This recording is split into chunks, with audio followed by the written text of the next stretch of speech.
30 मार्च पासून बोर्डा येथे श्रीमद भागवत कथा व अखंड हरिनाम सप्ताह कार्यक्रमात विविध गावच्या कीर्तनकारांसह भजन मंडळींचे होणार कार्यक्रम।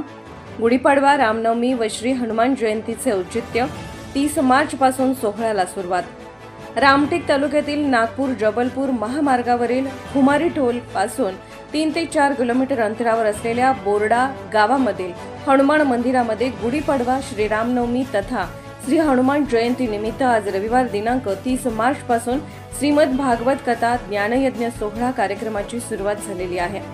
आठवड्याभराच्या या कार्यक्रमात विविध धार्मिक कार्यक्रम पार पडणार असून नागरिकांनी आवर्जून व मोठ्या संख्येने सदर कार्यक्रमाचा लाभ घेण्याचे आवाहन आयोजकांनी केलेले आहे। आयोजकांनी दिलेल्या माहितीनुसार गुढीपाडवा, श्री राम जन्मोत्सव, हनुमान जयंती निमित्त सदर भव्य कार्यक्रमाचे आयोजन करण्यात आले आहे। कार्यक्रमामध्ये भागवताचार्य म्हणून सौसर तालुक्यातील देवी ज्ञानेशाची येथील श्री हबप नारायण महाराज शेंडे हे उपस्थित राहणार आहेत।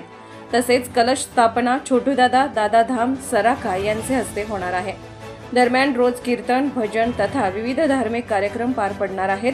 दिनांक 7 एप्रिलला सकाळी 10 ते 12च्या दरम्यान रामायणाचार्य हबप नारायण महाराज शेंडे यांचे काल्याचे कीर्तन व स्वागत समारंभ व नंतर लगेच महाप्रसादाचा कार्यक्रम होणार आहे।